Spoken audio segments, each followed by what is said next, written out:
You don't want me to stall. I can just dive in, right? Yeah, go right ahead. All right. Hi, everybody. And it is great to see so many familiar names and faces. I'm really liking these Zoom after hours events. We've had a couple cocktail hours, and this is my first Sunday morning coffee, and I love it. What I hope to do is go fairly fast through a snapshot of some of what I've been working on for the last 10 years. So 10 years ago, I graduated from naturopathic medical school 20 years ago, but the last 10 have been entirely devoted to making Parkinson's disease preventable and reversible. And so what I want to do today, because we've already started to receive quite a few questions, my goal is honestly to leave as much space for questions as possible. I just think that a lot of you think that I study nutrition and Parkinson's disease, and I certainly do. That's a big part of what I do.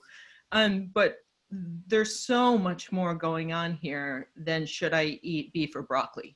And so what I want to do is just kind of put the cards on the table and show you all the things that I've been working on for the last 10 years to make Parkinson's preventable and reversible, and then leave as much time as possible for questions so that, but first I want to kind of show you how many directions we could go here. So I'm going to share my screen here.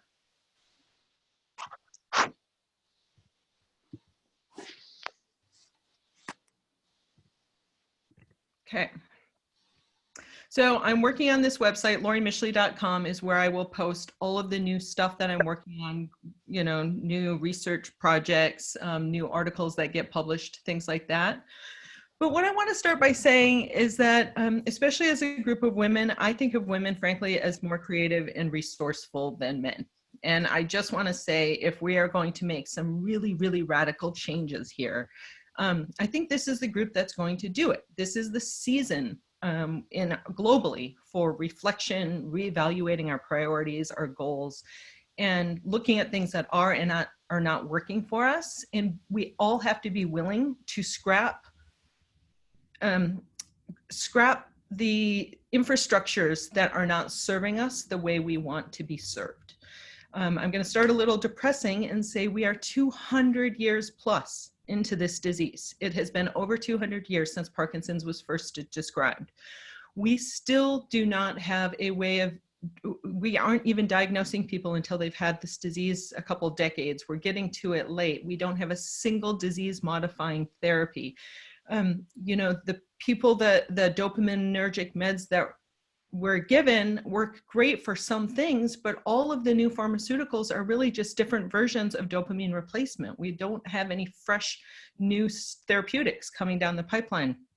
And so I think that I personally am kind of sick of trusting that the scientists in the ivory towers and the people that have been in charge for the last 200 years, who have essentially not been meeting our needs for the last 200 years, are going to be the people to solve this conundrum we find ourselves in. So I am looking to kind of remodel the whole situation here. As I said, my goal is simple. It is to make Parkinson's disease preventable and reversible. I'm open-minded, nothing's off the table. I don't care if it's a surgery, a pharmaceutical, broccoli, standing on your head for a couple hours each day. I don't really care what the answer key ends up being. I just want to know who are the people who aren't progressing and what are they doing differently than everybody else. This is one of my favorite quotes. There are 3 truths in science. First, people say it isn't true. Then they say it is true, but not important. And finally, they say it is true and important, but not new. And many of you have heard me say this before, but it's super important to reiterate. 3 million people died of scurvy over a course of 200 years. As long as we have known about Parkinson's disease is how long people were, let me say that wrong. 3 million people have died of scurvy. And then we discovered that limes could cure scurvy. And for 200 years, the entire time that we have known about Parkinson's disease, for 200 years, we effectively cured scurvy with limes. And then we discovered vitamin C.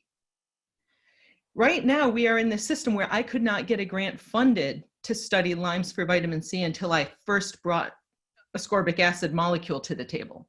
And so I don't need a mechanism of action to take action. What I'm encouraging you to do is just kind of step back and let's not wait until we figure out the brain. Let's not wait until we understand protein aggregation and autophagy and mitochondrial dysfunction. Let's just step back and ask the very simple question: who are the people who are doing unusually well? What are they doing differently? And can we start doing what they're doing and improve our outcomes over time? So like anything, this is a pretty famous figure in technology. And it basically just shows that, so many of you will have the question, why isn't my neurologist doing this? And some of them are. There are innovators and there are early adopters in the conventional neurology world. But in any field, especially one is rigid and requires rule-following people as neurology and medicine, most people are in the majority, right? It takes about 17 years for clinicians to start adopting in clinic information once it's published in the medical literature. So we have this horrible lag time between what we're starting to learn academically and physicians changing their way. So we get to this disease late. We don't have a tool to measure it. The rating scales that we use in research do not correlate with what your clinical outcomes. I mean, how many times have you gone to clinic and your doctor has gotten really excited? Oh, good job. You brought your UPDRS score down by 5 points. That doesn't happen because the scales aren't that clinically useful. This disease is tremendously diverse. And when we study Parkinson's disease, even something as simple as how to define it, what we're learning is that neurologists, researchers, and patients are defining this disease really differently. And there is so much information to learn, and most people only get maybe 2 or 3 hours a year with their neurologist. So some of the conventional research I've done, my day job, intranasal glutathione for Parkinson's disease, is what the NIH and Michael J. Fox Foundation have given me grants to study. Long story short, people with Parkinson's disease have about a 40% deficiency of brain glutathione, and glutathione deficiency is thought to contribute to Parkinson's disease progression. What we don't know is how to get it in. So people have tried IV. I thought that was a little too invasive. I started doing intranasal research. We showed that a single syringe of intranasal glutathione up the nose could raise brain glutathione levels by about 240%, 45 minutes later. So that's pretty exciting. And what I really like is not only was it safe and tolerable, when we looked at patients' journals and we said, hey, since you started using your study medicine, this person was in the high dose, have you noticed any symptom changes? And you can see this woman's handwriting getting better. She says handwriting better, handwriting better. You can see it over the course of the first week of the intranasal glutathione spray. But interestingly, on this scale, her score didn't change. So she was counted as a no benefit, even though her journal clearly said she was benefiting. These are the 4 studies that have been done on glutathione in Parkinson's disease. Every single one of them suggests that there is at least a mild symptomatic effect that's associated with giving glutathione. We don't know how to take it. Oral, liposomal, intravenous, intranasal, and acetylcysteine. A bunch of us are working to try and figure that out, but I'm hopeful that there is a non-dopaminergic medicine or versions of medicines coming around the corner soon.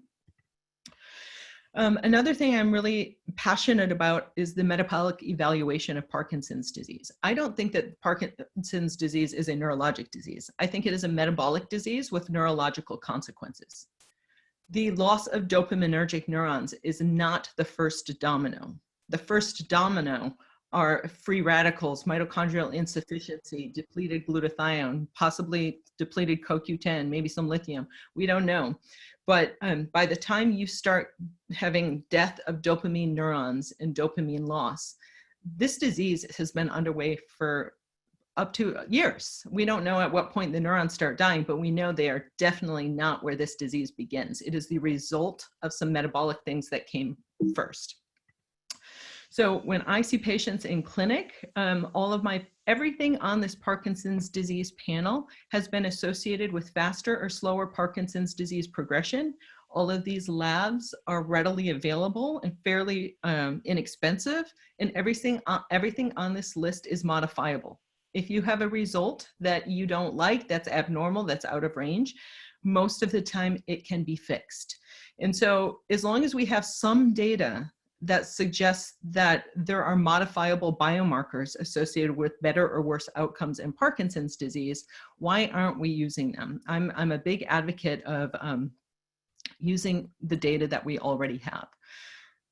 So beyond kind of the conventional stuff, I have been attempting to get creative with how I look at Parkinson's disease. I certainly do not suggest that I have all the answers by any stretch, but I'm not afraid to go out on a limb, even if I think that limb is going to break, to see if we can look at this disease from a new angle, right? I started by developing a rating scale that I thought would be more useful to patients, clinicians, and researchers. For me, it was really important that that rating scale be patient-centered. When we ask a physician what is Parkinson's disease, they say slowness, rigidity, balance issues, tremor, right? When we ask patients what is Parkinson's disease, you'll see that slide in a minute. They say fatigue, bad sleep, constipation, loss of smell, pain, memory, cognitive issues. I mean, the motor stuff is in there, but it is not, it is 1/3 of the complete picture of Parkinson's disease. And so what I wanted to do is build a scale that would reflect the patient experience. And I think that patients, researchers, and clinicians can all agree that if every one of these lines, these are 33 common symptoms of Parkinson's disease, and in it we ask on how many of the last 7 days have you done, how severe have any of these symptoms been over the last 7 days? And you just kind of guess, okay, this is not so bad, this one's been really bad. The far right means it's absolutely horrible and debilitating. The far left means I'm actually really healthy. And so the patient goes through, it takes about 5 minutes, and they rate their symptoms over time. And I think we can all agree that if all of these symptoms are 0, you're happy, right? We'll call that cure, we'll call it successful therapy, we'll call it whatever, but my goal is get this total number as close to 0 as possible. And so we've now done this in thousands of people, and what we can see is scores generally get worse over time. People start around a 580 and they progress at about a 38, 40 points per year is the typical rate of Parkinson's disease progression. But what we see is that people are all over the map, right? There are people who are water skiing 20 years after diagnosis saying, what do you mean this disease isn't that big a deal? So I take a couple pills each day, it's not that big a deal. There are other people who are debilitated within years, right? And so what I'm trying to do, what has historically happened is this diversity has really made it hard to do research, right? You have to enroll thousands of people in expensive long studies to be able to see little differences. So my idea was to take the diversity and use it to our advantage. Here's that scale that shows how patients describe Parkinson's disease. 80 to 85% say that fatigue, impaired handwriting, and loss of smell are the 3 most prevalent symptoms. After that, it's memory impairment, muscle pain, sleepiness, slowness, tremor, sexual impairment, balance. These are things that get missed a lot in clinic. So this is how I am using this ProPD in clinic. Over the last couple of weeks, what I've been doing is I've been pulling everyone's scores from the whole time that I've been following them. Most of these people, it's about 4 to 6 years. And you can see, I'd say the person in the bottom left is what we would expect a typical, quote unquote, typical person with Parkinson's would, there's going to be a little up and down, but they're generally getting worse over time. But I want to make sure that you notice that that is not true for everybody. There are people, this guy on the bottom right, Kimball is proud to have me say his name. He signed up the day he was diagnosed and said, I want to be your A+. I want to be the person, I want to be a green dot on that scale that doesn't exist. When I'm 100 years old, I still want to have an excellent quality of life. And so you can kind of see that each person tells their own story, and this need not be a disease that only gets worse over time. In fact, I'm starting to collect figures of people who are better today than they were 6 years ago. And that's a fun group of people to kind of start to collate. So the way I encourage you to do this, you can get your scores for free at propd.org, but get your score and just kind of have a heart-to-heart with yourself. How do you compare to other people diagnosed 5 or 10 or 15 years ago?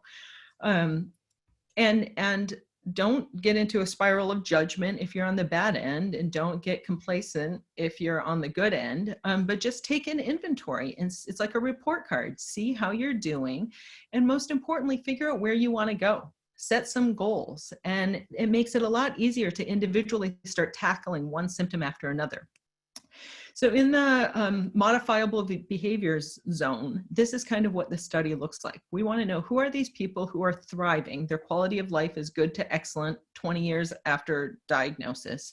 And what are they doing differently than the fast progressors? So if you go to this website, don't do it right now, you can do it later, but Living Healthy with Parkinson's Disease, or livinghealthywithparkinsons.com. We have some very generous patients who donated some money to make the results of this study more available to people with Parkinson's. So if you go to this website, what we have are 3, soon to be 4, one-page handouts that you can print out. You can hang this on your refrigerator, and you can pass it out to your support group. You can share it with people at Rocksteady Boxing, but it's a one-page summary of what we're learning. One is on social health, one is on exercise, what type, how much, and then this one is on food. So, you know, this, I think I'll go into it a little bit more, but this is the most updated list that we have. We looked at 2,200 people who said they had Parkinsonism. 1,600 of them had idiopathic Parkinson's disease. And the way I explain this to people is, think of your Parkinson's disease as a car that is in neutral, and you are on a hill that will slowly, slowly, slowly roll downhill. If you do nothing, you don't touch the pedals, you will just slowly roll downhill. Every time you eat one of the foods in red, it's like putting your foot on the accelerator. Every time you eat one of the foods in green, it's like throwing the car in reverse. I'm the messenger. A whole bunch of you are going to have questions about why, but can my grass-fed dairy not count? What about frozen corn? I thought that was healthy. I don't know. All I can tell you, I'm not telling you that frozen corn will cause Parkinson's or make it progress faster. All I can tell you is that when I study the couple thousand people with Parkinson's, and I look at the people who are doing the worst, they're eating the most frozen vegetables and beef and pork and fried food and soda and dairy and chicken and pork and drinking out of plastic bottles, and canned fruits and canned vegetables are among the worst. That was a surprise to me. You know, I was not expecting I didn't think canned corn would be as good as frozen corn or fresh corn, but I never expected it to actually be like putting your foot on the accelerator.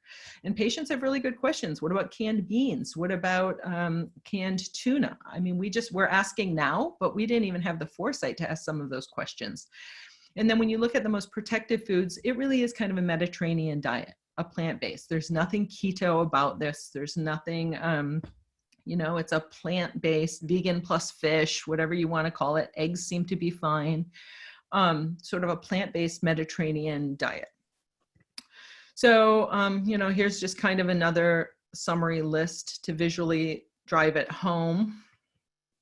Organic foods do seem to matter. People who say, I try to eat organically grown foods when possible, had a statistically slower rate of Parkinson's progression. And it does not say always, it says I try when I can. So now what we want to know is, if you start doing some of the stuff that the success stories are doing, can we change the slope of progression, right? That's the $1 million question. That will be our next step in the research. And then really, we still have this problem where we're getting to it too late. I mean, what I want to point out here is that pink, so the black line is real data. That's the real true rate of Parkinson's progression in the typical population. And just below that, you see a pink dotted line, and that represents what would happen is if you started doing all this exercise, eating all this food, and you cut the rate of progression in half. Right? Which is actually seems to be very easy to do if based on our data, right? It doesn't actually take much to get a 50% reduction in slope. So say the day you were diagnosed, you started and you did that. That's great. 25 years later, that's a pretty meaningful difference. Instead of being in poor shape when you 25 years later, you're now in fair shape. And I think most people would argue that adds up. That's a valuable improvement over time. But imagine how valuable that would be if when this disease actually started in your 20s or 30s or 40s, if you could have been told that you had Parkinson's and made those same changes. A 50% reduction in slope, instead of being diagnosed in 20 more years, that same 50% reduction in slope means it's about 45 more years before you're even symptomatic enough to get a diagnosis. You just bought yourself over another 25 years of disease-free living.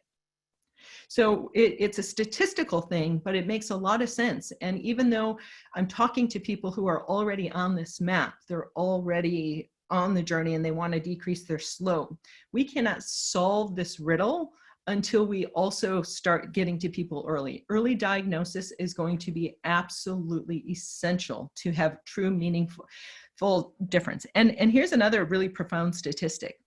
Because we're all going to die around the same age, right? 80s, 90s, whatever that's going to be. If we can just delay the diagnosis by 5 years, we will cut in half the number of people with Parkinson's disease in the world. That's all it takes. A little bit of delay in diagnosis, not even changing the number of people who have it, just delaying how long before they get diagnosed means that we will cut in half the number of people who get it. So my approach to solving that problem is I have trained 2 Italian truffle hunting dogs to smell the scent of Parkinson's disease in earwax. Just like dogs go up and down a track at the airport and sniff your luggage for bombs and drugs, so will my dogs go up and down this track and smell your dirty Q-tips to see if it has the scent of Parkinson's disease. We now have IRB approval and a facility in the trained dogs. And in the next month or 2, we are going to open our doors to very formally studying how their sensitivity and specificity. But I can tell you already, they're better than a DAT scan. In terms of being able to identify who does and does not have Parkinson's disease. And so what we need to do is get really clear on exactly how good they are.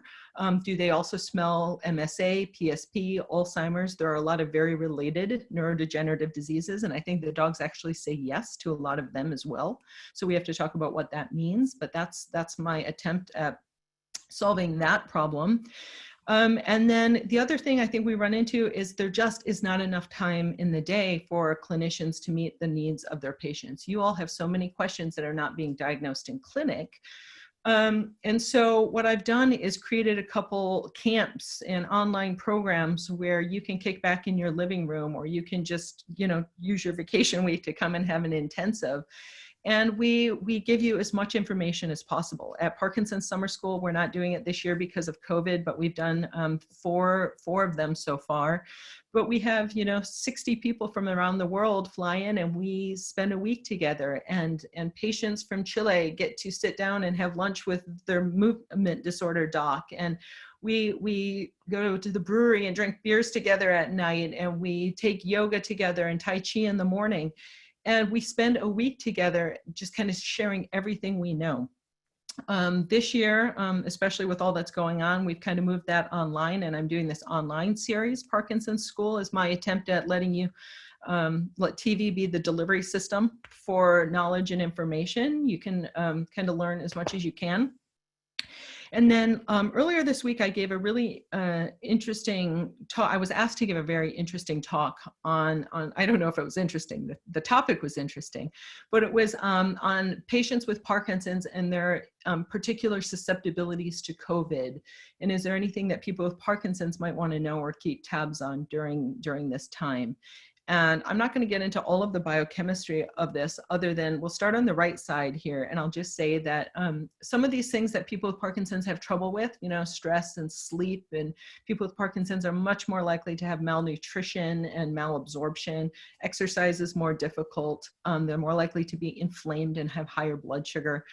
All of those things are associated with diminished immune system function and are thought to increase your risk of getting COVID and having a worse prognosis if you get COVID. And so these are things that I think we as a community really need to be emphasizing. I think COVID is not going away anytime soon. And so it is more than just your overall health and Parkinson's that we have to worry about now. It's also some of these additional insults. And so Without getting into it, I will just say melatonin deficiency, glutathione deficiency, low vitamin C and vitamin D deficiency have all been associated with both COVID and Parkinson's. And so if there were a short list of kind of cheat sheet of things that I would encourage people to kind of think about for a little additional protection, that dose, I shouldn't write that dose here, but instead of this was for a hospital group I was giving, but that is how I dose people to get them into the normal range. But what I'm looking for is a blood level. There's a target blood level between about 60 and 80. And the dose that you need is whatever dose is required to get you into that blood level. So that's kind of the summary there. Those are European units. Please don't confuse that. 150 to 200 in Europe. The talk I gave was in London. So that in the United States would be a 60 to an 80 micrograms per deciliter. So these are some additional resources, all that you can go to afterwards, kind of take a deeper dive into some of what we're talking about here today. But I just wanted to kind of give you a sense of all of the kind of stuff that I've been working on lately, and say that I'm happy to answer any questions about nutrition. But nutrition is really a small piece of the pie in terms of where I think we can go as a community. And I'll just say, when I step back and look at the data and ask what are the variables most associated with Parkinson's disease progression, food, I'm not even sure, food is hard to kind of blend into the other ones, but I'm not even sure that food is on the top 4 or 5 of the things that matter most.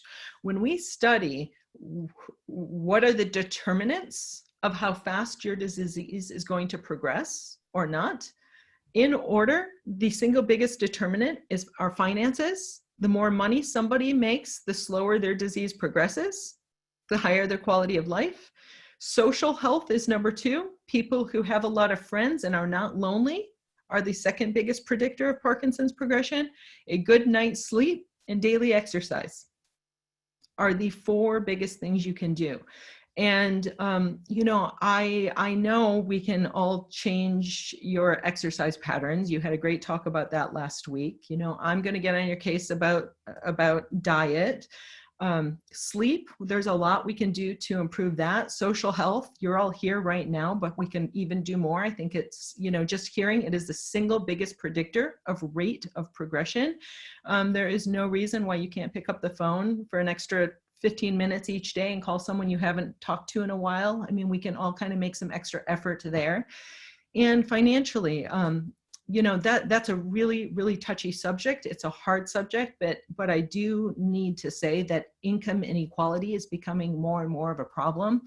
And your physician is certainly not going to be able to write you a check to make it all better. But I will say that as a community, I don't see a day where we cure this disease until we address food scarcity, the chronic stress that comes from being poor, and the income inequality that is becoming a bigger and bigger problem every day in this country. All right, that's all I have. Your turn. Okay, thank you. Are we turning you off your screen share? Yep.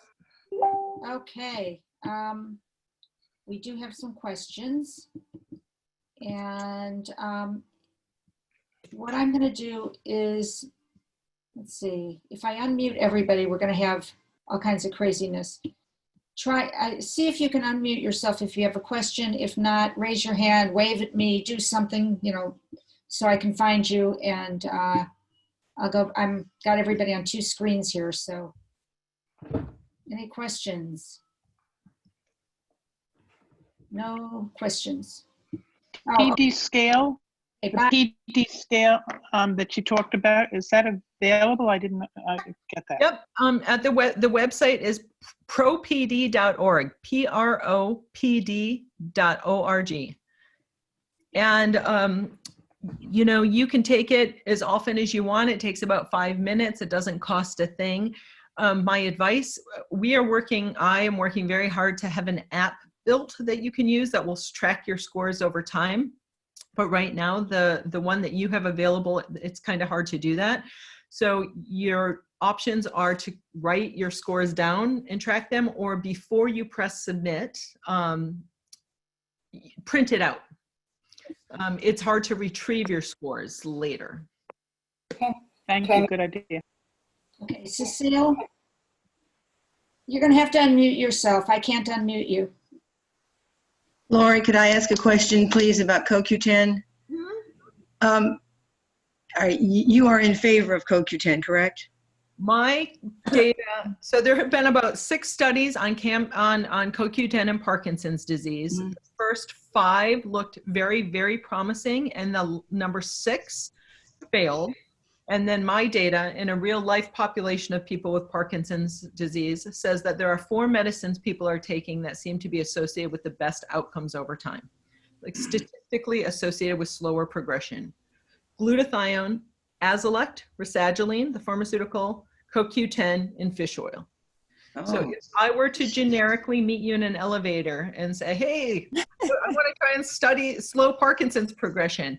I want to put something in my mouth that I can swallow. Those would probably be the 4 things that I would generically say our data suggests are associated with slower progression. well, I've been on CoQ10 for about 20, 25 years. I'm 15 years in, and was taking it long before that. And because one of the people that at college that I was working at convinced me that CoQ10, and you know, regardless of the studies that were done, because they said, oh no, it's good for the heart, but not for Parkinson's. I think it's good for a lot of things. So I'm glad I was taking it. I'm glad you agree. Okay. So Could you say and those Can you spell it? slowly? I'm sorry. She said 4 things, but she said them real fast, and I wanted to write them down. Yeah, I talk really fast. My kids find it absolutely amazing that for as fast as I go, that I've chosen to work with a group of people who tend to go slower. Glutathione, Oh, that was it. yeah. Rasagiline / Azilect, fish oil, and CoQ10. Spelling of CoQ10? Okay, Laurie, I cannot take fish oil. I take flax oil. Is that okay? Is it Not the same. not fish? Because of an allergy or taste or? Sensitivity, yeah. So, you know, some people can do algae oil, but they can't do fish. Some of the more purified forms have been, some people who can't do fish oil can do some of the more, you know, the highly distilled, purified forms. And really what I would say is it's probably $35 to get your blood levels of omega-3 fatty acids measured. I mean, when I establish with a new patient, the first thing we do is we measure what is their omega-3 fatty acid level. I'll tell you, I've met maybe 4 or 5 people over the years. They are pretty much vegetarians who do not supplement with fish and they didn't need to supplement. Their blood levels were naturally where I try and get people to with fish oil. So maybe you're one of those people who doesn't need it. Sharon, the questions that you got on that were emailed to you, are you going to ask Laurie those? I sent them to Laurie. Them to me, and they ranged from, you know, somebody asked about the ones that I'll do from memory. I can ask my question again, Yeah, Laurie. go for it. I'm the person who asked you about the acid level, how much lemon juice. That's good. So Yep. do you want me to rephrase it so people know what we're talking about? Absolutely. So people with Parkinson's disease. So Parkinson's, for most of you, probably starts in the gut and eventually spreads to the brain. We're working out the when and the how there. But we can see evidence of Parkinson's disease years earlier in the intestinal tract. And one of the things that we see happening in people with Parkinson's disease is they do not make as much stomach acid. That's why you get full easier. Small meals tend to fill you up. You don't have a huge appetite. It's just, and if you don't make digestive juice, you don't absorb a lot of the nutrition from your food. That contributes to some of the weight loss that we see in Parkinson's disease, the erratic response to medications. You need stomach acid to break down levodopa and to activate your meds. So if you're not making much stomach acid, your response to medications is kind of hit or miss. And so because researchers knew this, about 25, 30 years ago, 2 separate studies were done where they asked, if we ask people with Parkinson's to take an acid, a weak acid, with their levodopa, will their levodopa become more bioavailable? And one of the studies used 500 milligrams of powdered vitamin C, and the other study used 30 mils of lemon juice. And both studies showed that when people took their levodopa with one of those 2 acids, that they got about 25 to 30% more levodopa into their system, and it was kind of a smoother, more steady delivery of the levodopa. Why don't we know this? Well, you do now. Laurie, why are their doctors giving us protonics? They're giving us all this. They said, oh, you're having reflux, take this antacid, take. Well, easy, because if you have a leak in your bathroom sink and you turn off the water supply to the house, it works perfectly to stop the leak in the bathroom. Okay. Really, I mean, that's a good analogy. I mean, that it does make your symptom go away. If Laurie, really quickly back to the lemon juice before I lose my train of thought. So let's say if I take an ounce of lemon juice with my Cinemet and then follow it with my glass of water, will that work, or do I have to have only the lemon juice? Oh no, you can mix them. Okay. I have a Thank couple you. that- My high school chemistry teacher said water will not change the pH of a if Perfect. if I'm wrong about that, if there's a chemist on here, correct me. Okay, I have a couple of quick questions from the chat. When you talk about no dairy, is it just cow's milk or all animal milk? I'm going to say all breast milk from any mammal. The honest answer is the study only says cow because, one, that's really all we're asking about. And even if we were to ask about sheep milk and camel milk and goat milk and all these other milks that people consume, there aren't enough people using them where we would be able to see statistically different symptoms. Okay. So what I will just say is there have been 5 studies now that say the more dairy a person eats, the more likely they are to be diagnosed with Parkinson's. And then our data says once diagnosed, the more dairy a person eats, the faster their disease progresses. So while we might learn that there is a loophole down the road, in the meantime, my advice is it's time to stop consuming breast milk from any mammal. Okay. And do your suggestions replace prescription medicine or complement them? Great question. So I think the short answer is complement. Every single person who has ever seen me, many of my patients are on this chat, they can vouch for this. I am a huge fan of dopamine replacement. You have a dopamine deficiency. You have to correct it. It is silly to think by the time a person with Parkinson's is diagnosed, they've already lost 50 to 70% of their dopamine secreting neurons, right? They are late to the party. I cannot for the life of me see, I mean, a tremor, stiffness, rigidity, those are late stages of dopamine deficiency. I can't see any value to playing a game with yourself where I'm going to see how long I can deprive my body of dopamine before I give it back what it wants. I mean, it just logically doesn't even make sense to me. Just because it comes from the pharmacy doesn't make it bad. I mean, you have a dopamine deficiency. If you had scurvy, would you be like, yeah, I'm going to see how long I can go before taking vitamin C? You know, it just doesn't make sense. You don't have enough dopamine. We have a cheap, easy way, hundreds of cheap, easy ways to get you dopamine. Take it. It's a deficiency just like anything else, and it's a hole that's in the bottom of the boat. It has to be plugged if we're going to keep the boat from sinking. All right, Farrell, you want to unmute yourself? Let me see who else has their hand up. Okay, Chris, Yeah. go ahead. Hi. Farrell. I have 2 questions. One is in terms of the glutathione and the CoQ10. Do you have, is it individualized in terms of the amount, or is there sort of an amount that you sort of generally suggest? That's a great question.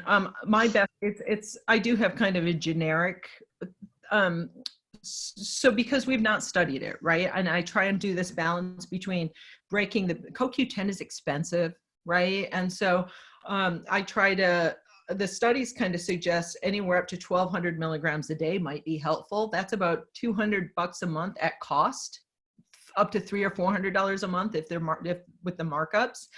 And most people can't afford that, right? And so I will generally tell my patients 300 milligrams a day is enough, that I feel that like that's a reasonable insurance policy. Until we know a little bit more about CoQ10, I do think 300 milligrams a day is enough to not let you become deficient.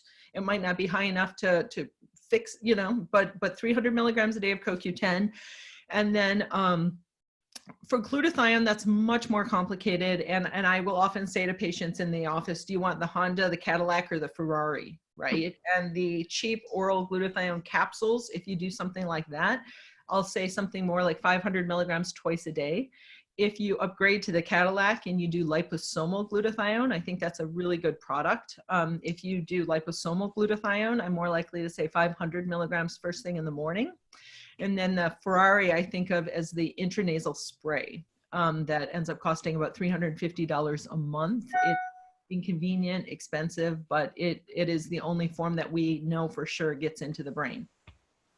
My second question is that, you talked about the socializing, the financial security, the exercise and sleep and diet, and as ways of like keeping the disease at bay. It suddenly occurred to me that these were all things that I have been doing my whole life. And I know that there are other people have been doing, and yet, does that mean that maybe when I was diagnosed, my symptoms came later because I was doing all that stuff already? What is it? I mean, I'm just continuing to do it now that I have Parkinson's, but I think there are others of us, I'm sure, in this group that have been doing all those things all along. What does that mean? So we'll never know. And yes, it could mean that had you not been doing those things, you would have had a diagnosis 15 years earlier. Or it could mean that you're not a statistic. We're talking about the general population. And if you saw some of those outliers, there are dots that just don't move with the rest of people, right? Who's to say that, and there are a million different ways to get a diagnosis of Parkinsonism. It's genes plus environment. It's pesticides and vitamin deficiencies. And, I have a patient who was diagnosed 24 years ago, and, 14 years ago, we learned he was B12 deficient. For 14 years, he's not only has he never progressed past that point, he's actually better today than he was 14 years ago. So did he have Parkinson's, or was that B12 induced Parkinsonism? Right? So there are so many different sizes and shapes that you will never be able to figure out why one person is where they are. But all we can do is kind of hope to learn from the positive deviants. We have time for a few more questions. Darcy had a couple of questions. Darcy, can you unmute? All right, anybody else while we're waiting for Darcy? Okay, I'm on. One question was, how do you see DBS in the mix? Do you think I think it has been, I think I've probably personally had 150 patients have DBS, and I would say 95% of them say it was the best thing I've ever done and I should have done it sooner. And 5% of them say it didn't help much. I probably wish I hadn't. The vast majority of people have found it to be life-altering for the better. So I am a fan. I think it is silly to wait until you're so old that you have a harder time, healing. And I think there's a sweet spot. You want to, every year you wait, technology gets better and better and better, right? So you want to stall long enough to let the technology evolve, but jump on it early enough that you're young enough and healthy enough to make a quick recovery. And so I am a huge fan of DBS, which is a lot of people are surprised to hear their naturopathic physician start talking brain surgery, but it's a great treatment. And like I said, I'm open to anything that works. I'm also really excited about focused ultrasound. I've now had a handful of patients fly to Switzerland and have, a laser damage the tremor part of their brain, and they come home and their symptoms are just as good, if not better, than what you see after DBS. And there are no wires, no batteries, no holes in the head. And I really do think that the future is going to include a lot more focused ultrasound than what we here in the United States currently have. And so I'm excited about that too. Okay, my second question has to do with the DBS and dopamine replacement. I personally don't take dopamine replacement, not because I think I'm Mrs. Tough, but just because it makes me so sick. And so I'm wondering, what do you do for patients who are just so nauseous when they take dopamine replacement? So without getting into the specifics of you, I'll say generically, one of the ways that we confirm a diagnosis of idiopathic Parkinson's disease is that when you take, in most of the time when you give levodopa to a patient with Parkinson's, it's like giving a glass of water to somebody who just came out of the desert. I mean, most people, why didn't I do this sooner? They stand up an inch taller, their posture aligns, their mood improves, their arm starts swinging, their handwriting's better. I mean, most people know right away, I feel better with this medicine on board. It alleviates 70+% of my motor symptoms. So if you're one of these people who says, when I take it, I don't get this miraculous feeling better, and in fact, I feel worse, then really the next step is let's have a conversation that the diagnosis is right. I mean, most of the time, even people who get very, very, very nauseous, it usually goes away within a month or two. I've had 2 people have horrible nausea. One used Zofran for a month, one used cannabis for a month. And once their body got used to it, they were able to use levodopa. But if you don't respond to levodopa, I would have a heart-to-heart with your movement disorder specialist about, how confident are you that I have the disease you initially told me I have? Let's move on. We've got time for a couple more. And I think Alice Lay, did you have a question? I have one. I have one. All right, Christy, go ahead, and then Shelley. My question is, I have a pretty healthy diet and I drink a lot of water and I do have constipation issues. My thing is when I urinate, it kind of pushes on my bladder a lot and I urinate a lot. And I don't know if it's all the water I drink, but is there something to do with constipation and all the urinating? So 2 things. I do not, there are 2, those are different networks and systems, but I will tell you in my clinical experience, nothing helps urinary symptoms more than treating the constipation. I mean, I don't fully understand why that is. And it does not seem to be just something as simple as impacted stool pushing up on the bladder. And so, yeah, that's the easiest place to start. But Indu Subramanian she runs this, what is it? It's like an online support group. It's called Holistic, with a small W and a capital H. It's called Holistic, and it's produced by the PMD Alliance. And she last week did a phenomenal interview with a movement disorder specialist from London who specializes in bladder issues. And I learned a ton. And so that whole talk is on YouTube. So if you look up the PMD Alliance, Indu Subramanian, and urinary dysfunction and Parkinson's disease, you will find it. Speakers, so make sure you come on in 2 weeks. And she's my doctor. She's wonderful. Perfect. Shelley. Okay, yeah, I have like a million questions, but I'm trying to narrow it down. One, just regarding fish oil. If we're talking about fish oil not coming from eating fish, is it a supplement that you So I start by drawing people's blood levels, and the data suggests that people whose EPA is greater than 2 and DHA is greater than 4 are less likely to get neurodegenerative diseases, less likely to become depressed or demented, right? In cardiovascular world, that's the tier that seems to have the best outcomes over time. So that's my goal. So I draw your blood and I look at your blood levels and I say, here's how much fish oil you need to take to get your blood EPA and DHA higher than 2 and 4. If I were to generically say how much does that end up being for most people, it's 4,000 milligrams a day of combined EPA plus DHA. We use in our clinic, we use this very concentrated product called Pharmax Finest Pure. And you can get that dose with 2 teaspoons, one reasonable spoonful. Okay. Mhm. I'm going to say too, just while we're talking supplements, 50% of over-the-counter supplements do not even have in them what the label says they have in them. A lot of times you think you're buying magnesium or Mucuna and it's rice powder or filler. You know, Costco used to sell a bottle of fish oil really big on the front. It said 1,000 milligrams, and patients for years were buying it thinking they were taking 4,000 milligrams a day. And then you flip it over and it's 300 milligrams of fish oil and 700 milligrams of filler. And so I don't know if that product is still being sold or not, but I will say you really, really, my 2 cents is use Consumer Labs. We have a pharmacy at our clinic. If you want to go to our website and just kind of see the brands we trust. I have no financial relationship with any pharmacy company, anything, but at least if you go to the Seattle Integrative Medicine Pharmacy, I can say that anything that we carry, we have personally vouched for product integrity. So wherever you end up getting it, at least you'll know which products I trust.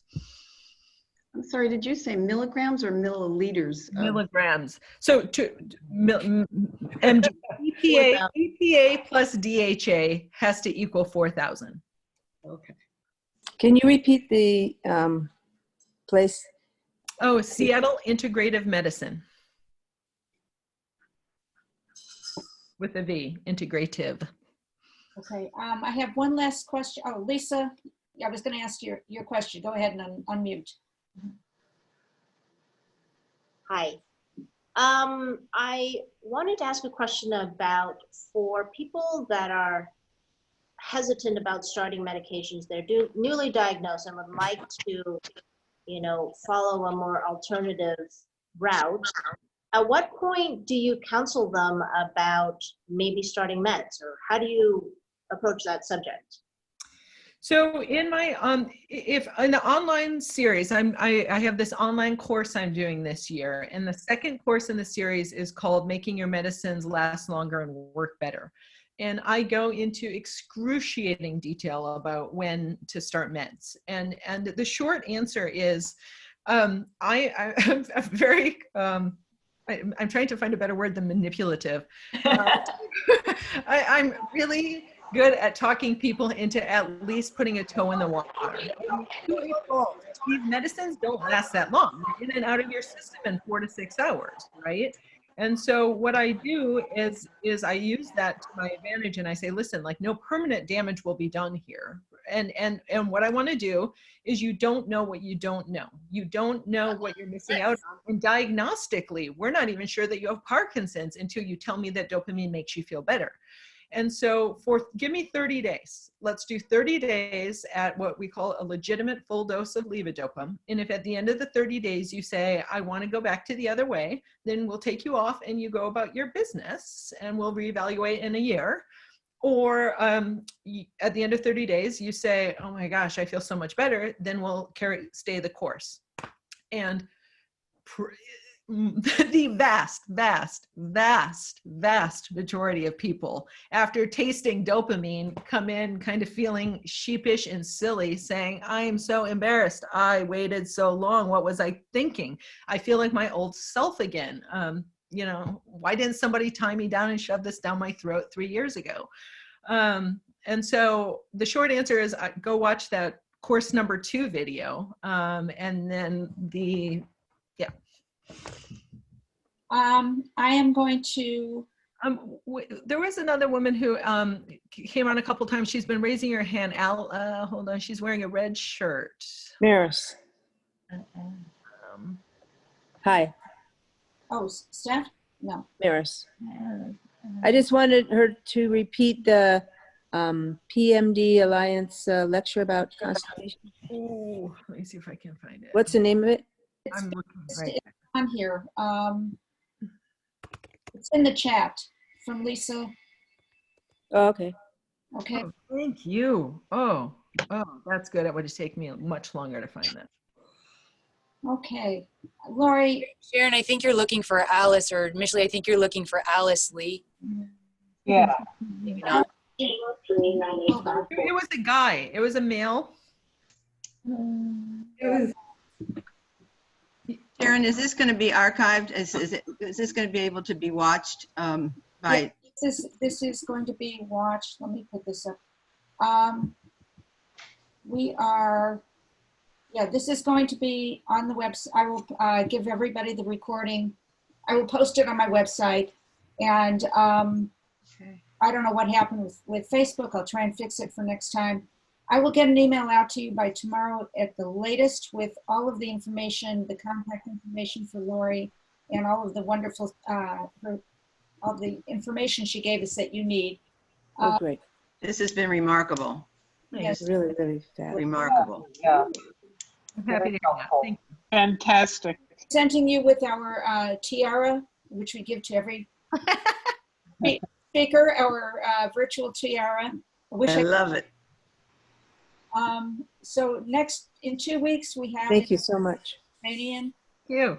Then we have Linda Berghoff and Dancing Through Parkinson's. And for those of you who were at the World Parkinson's Congress last year, you might have seen Sue Wiley and her film Kinetics.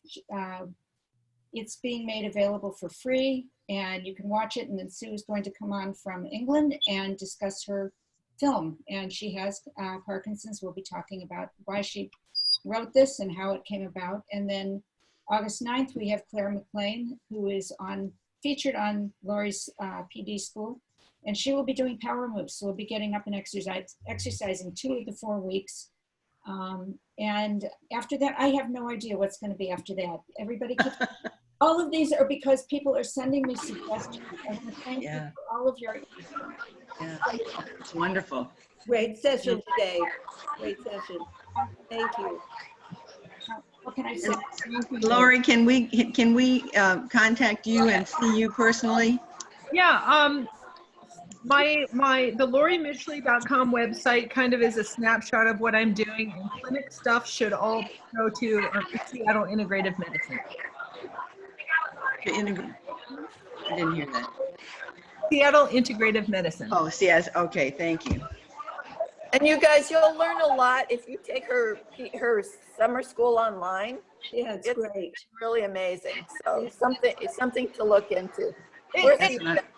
And really, truly, and I'll say that not just to plug the summer school, but the online program is a cheaper, more readily available way for you to get way more information than you would even working with me one-on-one in clinic. One of the guys posted, I've got more out of this video than I have my last 3 years with you in clinic, right? Exactly. So it's so much cheaper and it's available today. That was really designed to be my way to get as much information out there as possible. And you can go back, refer back to it. That's the nice thing. Yeah, Laurie, it's really hard what we're not receiving from our doctors. I don't know if everybody else is, but certainly it's just pitiful. So we really are going to look to you for a lot of. It's amazing. Yeah, really. Leon, are you there? I hope you heard all this. I saw you. Thank you. We'll talk about this and then talk about the group. Bye. Very fabulous. Thank you. Thank you. Thank you. Thank you very much. Yeah, Pleasure. really, really good. Bye. Bye. Thank you all. Thank you so much. Thank you, everybody. That was very nice. Thank you, Laurie. Thank you, everyone, for joining us again. This has been fun, and let's keep it going. And like I said, any feedback you have is greatly appreciated. And I meant to do a poll today. If anybody is on, this is really directed at people with young onset. Just answer it quickly and let me know, and we'll see if we can get somebody to speak.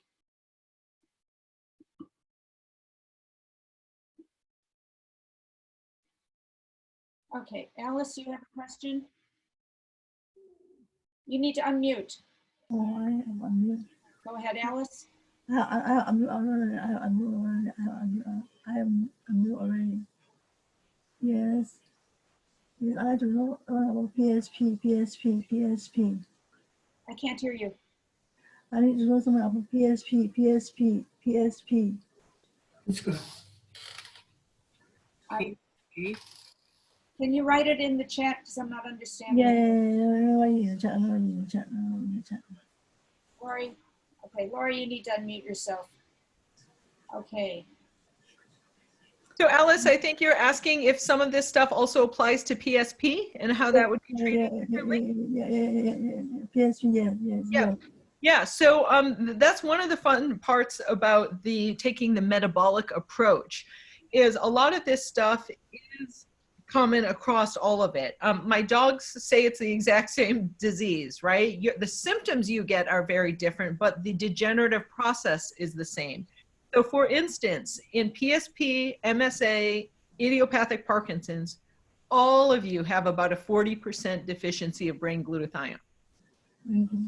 So there are a lot of these things that can happen that are applicable. And that's the other thing I didn't say, and I would really appreciate is this study that we're doing, CAM Care in Parkinson's disease. If you just Google CAM Care in Parkinson's disease, it takes about an hour every 6 months. And it is so helpful to us if you participate. The more people with PSP who join that study, the more I'm going to be able to tell you, here's how PSP is different than here's how my recommendations are different for the different types of Parkinsonism. So I don't care if you're fast progressing, slow progressing, if you've never used a complementary medicine in your life, it doesn't matter. That's just what the study was named. But if you can go to CAM Care in PD and join that study, really, you are the teachers. We need you guys to teach us what's working. And you alone don't know that your cucumbers and cashews are making a difference.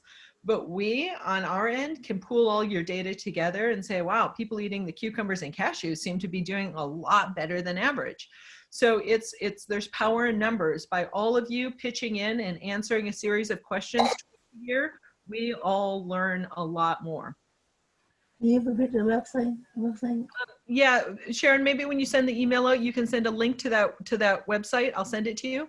Send it sent to them, and I will get it to them. Okay. It's called CAM, CAMCARE PD. If you just Google CAM Care PD, it'll pop right up. It's a Bastyr website, and it's you read a information sheet, and you can start the study right there. That's how I first learned about Laurie. I signed up for that. It was before the WPC in Portland. I was already on that study. I haven't heard from you guys in a while. I don't know what. We're not allowed onto campus. So we're still collecting data, but it's hard to get in and remind people about surveys. So they're coming. You'll get a wave soon. All right. But you all can still join. Yes? Yeah. I'm in. Can you say something about constipation? Yeah. So that's actually not so quick and easy. I mean, there are some things like magnesium and vitamin C that if you take too much cause loose stools. Miralax works great, fiber works great. And so we have some tips and tricks that range from gentle to intense, like Senna and stuff like that. But here's honestly, I think people really do not understand how constipating meat and dairy are. It takes so much longer to move flesh through your intestinal tract than it takes to move, quinoa and greens. And so what happens is during our first visit, I sit people down and talk to them about, stop eating all these foods in red and drown yourself in these foods in green for the sake of slowing Parkinson's disease. But what ends up happening is by the time they come back a few months later, the number of people that say, oh, and by the way, that dietary modification totally changed my bowels too. I'm now having daily bowel movements. And so while there are lots of tools that you can use to improve constipation, I think it's cheaper and easier to figure out is something that you're doing contributing to slower bowels. Vitamin D deficiency is associated with slower bowel transit time. Exercise is associated with lack of exercise is associated with constipation. There's certainly dehydration. So people with Parkinson's, the earliest symptom ever discovered in people with Parkinson's, there was a group of people 17.7 years prior to diagnosis were already less thirsty than their non-Parkinson's counterparts. And so I don't trust the Parkinson's body and brain to tell a person when to drink water. It's something you kind of have to train yourself to do, and putting electrolytes in it can really help. Okay, Kim, you had a question? So if you took the online survey, how often do you recommend you take it? Oh, good question. So we ask the question, on average, how severe have these symptoms been for the last 7 days? And so I absolutely have a couple engineers who have taken it every 7 days for the last 6 years, right? That's the engineering style.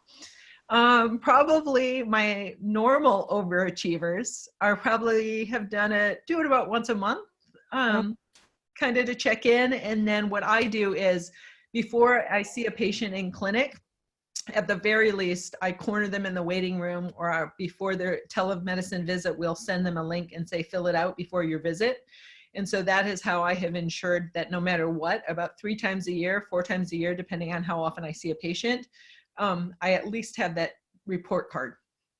In addition, I noticed that you say Parkinsonism, so you don't have to have idiopathic Parkinson's to participate. Nope, nope. We won't know what form of Parkinsonism you have until we do an autopsy.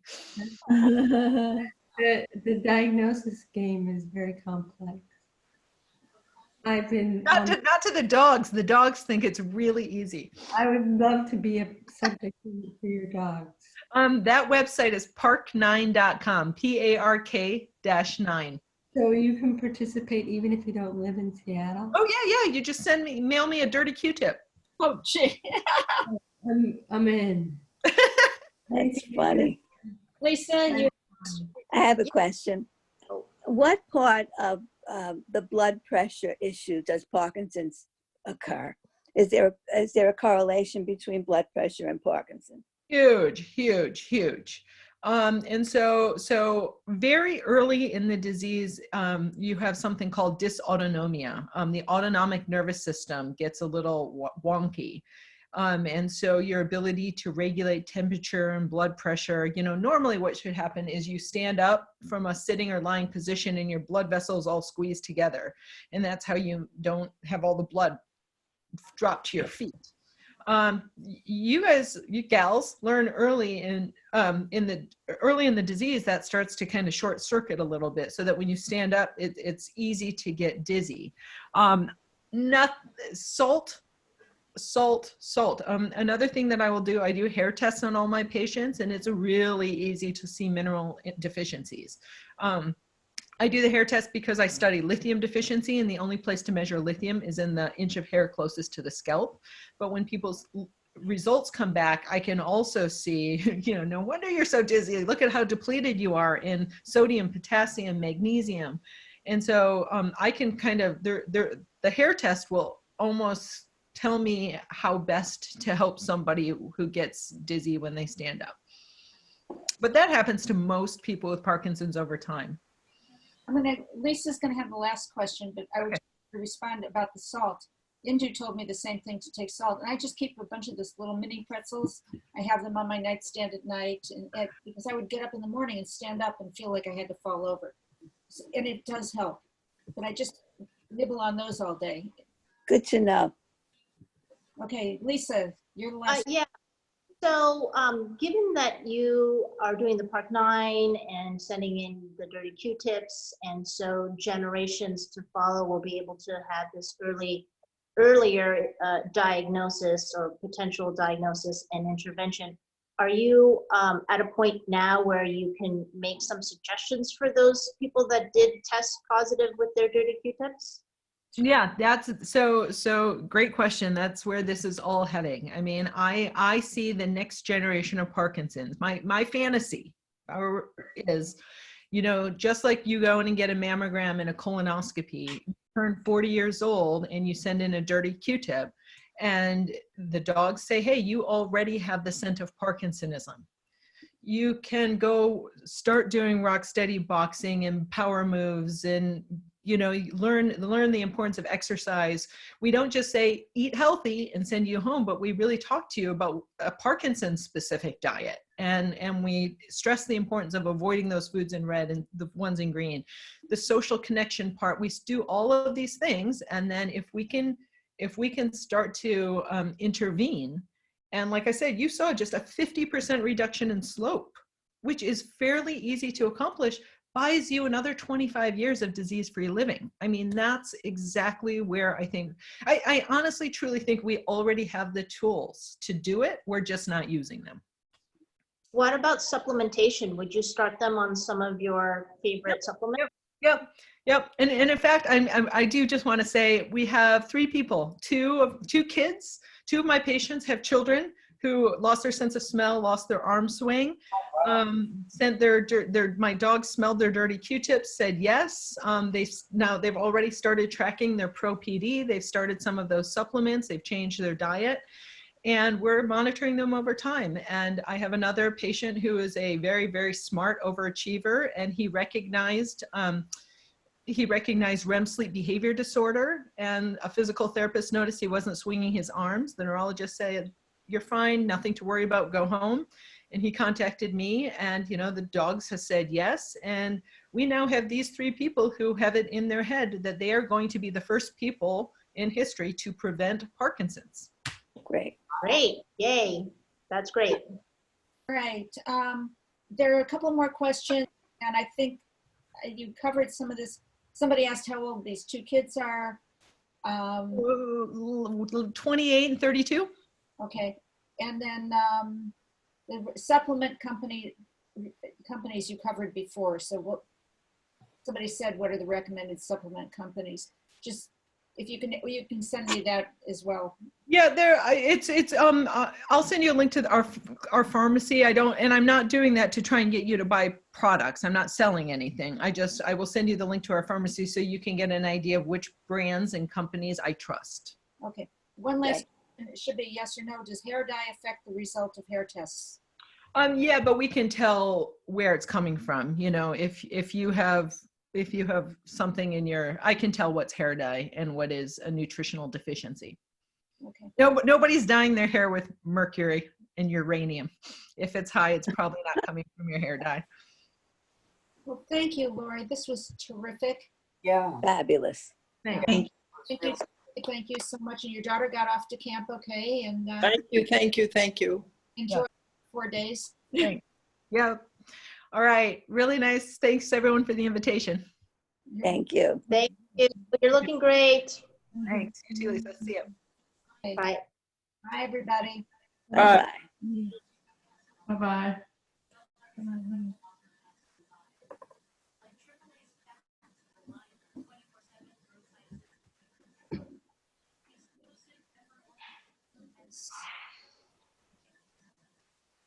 Okay, if anybody's on that wants to talk to me later, just shoot me an email. Bye. Bye.